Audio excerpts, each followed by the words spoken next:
Hello and good morning all of you. Daily news के परिवार में एक बार फिर से आपका स्वागत है। चलिए देखते हैं आज के महत्वपूर्ण करंट अफेयर को। और आज का पहला क्वेश्चन, भारत में कारगिल विजय दिवस कब मनाया जाता है? और आपके पास चार ऑप्शन दिए गए हैं और आपका सही जवाब होगा ऑप्शन बी, यानी 26 जुलाई को कारगिल विजय दिवस के रूप में इंडिया में सेलिब्रेट किया जाता है। और इसे ऑपरेशन विजय के नाम से भी जाना जाता है। यह भारत और पाकिस्तान के बीच में एक युद्ध हुआ था, कारगिल युद्ध, जो 1999 में हुआ था। इसमें भारत विजयी रहा। यह युद्ध जम्मू कश्मीर के कारगिल जिले में हुआ था। यह 26 जुलाई को समाप्त हुआ था, इसलिए 26 जुलाई को कारगिल विजय दिवस के रूप में मनाया जाता है। भारत ने पाकिस्तान को पराजित किया था। इसमें पाकिस्तान और कश्मीर के कुछ उग्रवादियों ने भारत की कुछ ज़मीन पर कब्जा किया था, तो भारत ने युद्ध को विजय होने के बाद अपनी ज़मीन को वापस ले लिया।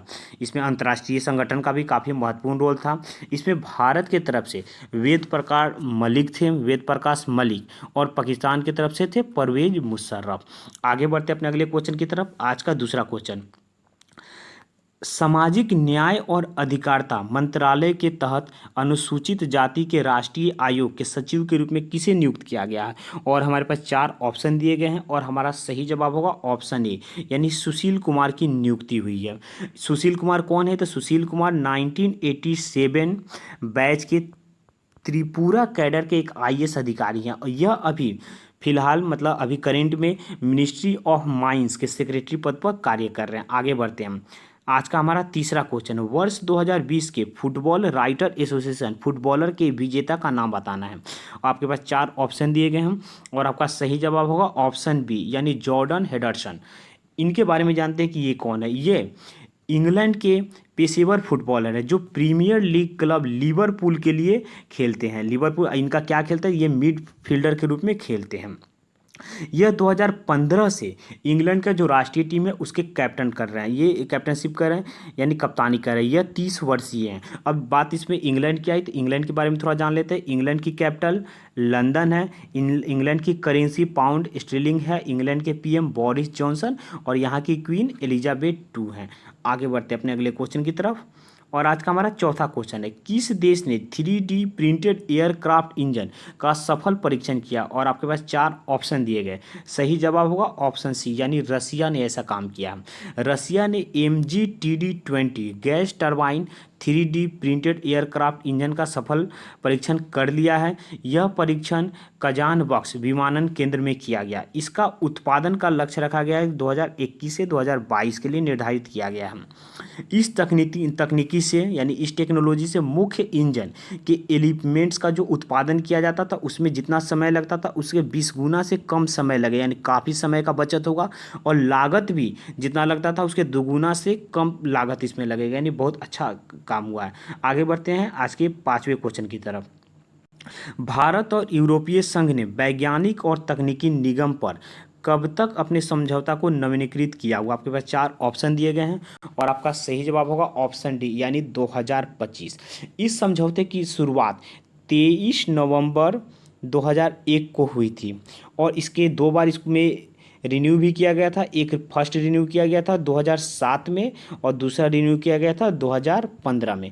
अब यूरोपीय यूनियन का इसमें नाम आया, थोड़ा यूरोपीय यूनियन को जानते हैं। यूरोपीय यूनियन एक पॉलिटिकल और इकोनॉमिकल यूनियन है जो 27 देशों का एक समूह है। इसकी हेडक्वार्टर बेल्जियम के ब्रुसेल्स में। आगे बढ़ते हैं अपने अगले क्वेश्चन की तरफ। और आज का हमारा छठा क्वेश्चन, भारत का पहला यानी काफ़ी महत्वपूर्ण होगा, शहद परीक्षण प्रयोगशाला किस राज्य में स्थापित किया गया है? और आपके पास चार ऑप्शन दिए गए हैं। सही जवाब होगा ऑप्शन ए, यानी गुजरात में स्थापित किया गया है। गुजरात के आनंद जिले में राष्ट्रीय डेयरी विकास बोर्ड को स्थापित किया गया। यह world class test of art honey testing laboratory का उद्घाटन किसने किया है? तो कृषि मंत्री नरेंद्र सिंह तोमर ने इसका उद्घाटन किया हुआ। इसके उद्घाटन का लक्ष्य क्या है? इसको जो स्थापित किया गया इसका लक्ष्य क्या है? तो इसका लक्ष्य रखा गया है कि निर्यात को बढ़ावा देना है और किसान की स्थिति को बेहतर करना है। अब गुजरात ने ऐसा क्या किया? तो गुजरात के बारे में जानते हैं। गुजरात की राजधानी गांधीनगर है। गुजरात के सीएम विजय रूपानी है और गुजरात के गवर्नर आचार्य देवव्रत हैं। आगे बढ़ते हैं अपने अगले क्वेश्चन की तरफ। और आज का हमारा सातवां क्वेश्चन, गंगा और गोदावरी नदी, इसके बारे में हम थोड़ा बता देते हैं कि गंगा और गोदावरी नदी में जो सीवेज है उसकी शुद्धि के लिए जैव प्रौद्योगिकी आधारित एक जैव उपचार प्रणाली को विकसित किया गया है। उसका नाम क्या है? और आपके पास 4 ऑप्शन दिए गए हैं और आपका सही जवाब होगा ऑप्शन ए यानी स्प्रिंग प्रोजेक्ट इसका नाम है। इसके बारे में थोड़ा जानते हैं। यह स्प्रिंग जो प्रोजेक्ट है यह भारत और यूरोपीय यूनियन द्वारा वित्त पोषित है, यानी दोनों के द्वारा इसको फंडिंग किया जाता है। इस परियोजना में गंगा और गोदावरी नदी में जो बहने वाले सीवेज जल है उसकी शुद्धि के लिए जैव प्रौद्योगिकी आधारित जल उपचार प्रणाली को विकसित किया जाएगा।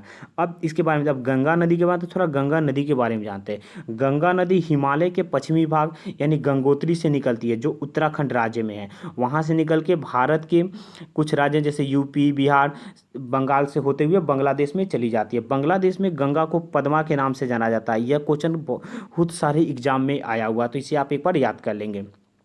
अब देखते हैं कौन कौन शहर से हो गए। कुछ महत्वपूर्ण शहर का नाम बता देते हैं जहाँ से गंगा गुजरती है।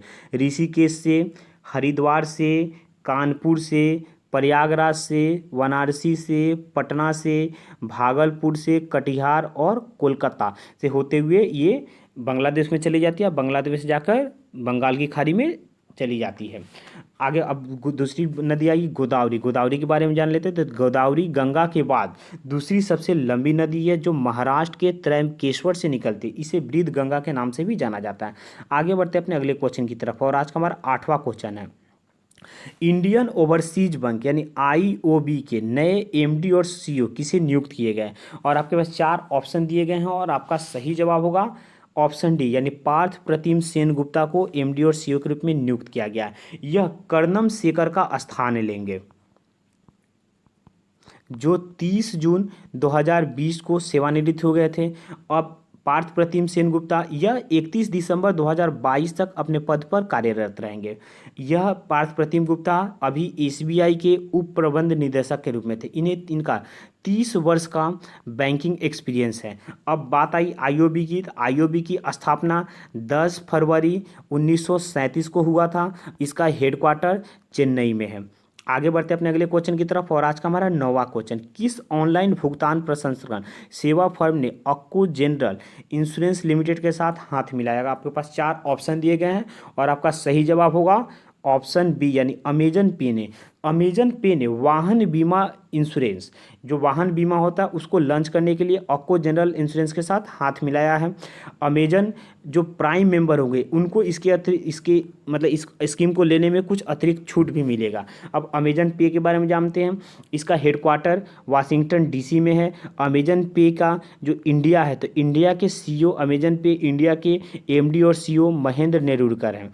अमेजन जो है यह जेफ बेजोस की कंपनी है। जेफ बेजोस दुनिया के सबसे अमीर व्यक्ति हैं। अब थोड़ा अक्को जनरल इंश्योरेंस लिमिटेड के बारे में जानते हैं। इसका स्थापना वरुण दुआ ने किया था और इसका हेडक्वार्टर मुंबई में है। आगे बढ़ते हैं अपने अगले क्वेश्चन की तरफ और आज का हमारा 10वां question, United Nation Environment Programme ने किस संस्था के साथ मिलकर cooling emission and policy synthesis report जारी की है? और आपके पास 4 ऑप्शन दिए गए हैं और आपका सही जवाब होगा ऑप्शन सी यानी इंटरनेशनल एनर्जी एजेंसी के साथ रिपोर्ट को जारी किया गया है। अब इंटरनेशनल एनर्जी रिपोर्ट इसकी स्थापना कब हुई थी? तो 1974 में 1974 में हुआ था। इसका हेडक्वार्टर कहाँ पर है? तो फ्रांस के पेरिस में इसका हेडक्वार्टर है। और इसमें सदस्य कितने हैं? तो इसमें 30 सदस्य हैं। दोस्तों आज का वीडियो यहीं पर खत्म होता है। यह वीडियो आपको कैसा लगा? अगर वीडियो आपको अच्छा लगता होगा तो एक लाइक जरूर करेंगे। अगर पीडीएफ चाहिए तो टेलीग्राम ग्रुप को ज्वाइन करेंगे। इसका लिंक वीडियो के डिस्क्रिप्शन में दिया गया। चैनल पर नए होंगे तो चैनल को सब्सक्राइब करेंगे। यह चैनल आपको काफ़ी मदद करेगा। यह चैनल सभी सिलेक्टेड कैंडिडेट के द्वारा चलाया जाता है। अगर आपको एग्जाम से रिलेटेड कोई रणनीति चाहिए, कोई और भी नॉलेज चाहिए फॉर्म के बारे में या कुछ भी, तो आप हमें फेसबुक पर, इंस्टाग्राम पर या कमेंट बॉक्स में मैसेज करके पूछ सकते हैं। आज का वीडियो देखने के लिए धन्यवाद। अंत तक बने रहने के लिए धन्यवाद। आपका दिन शुभ हो।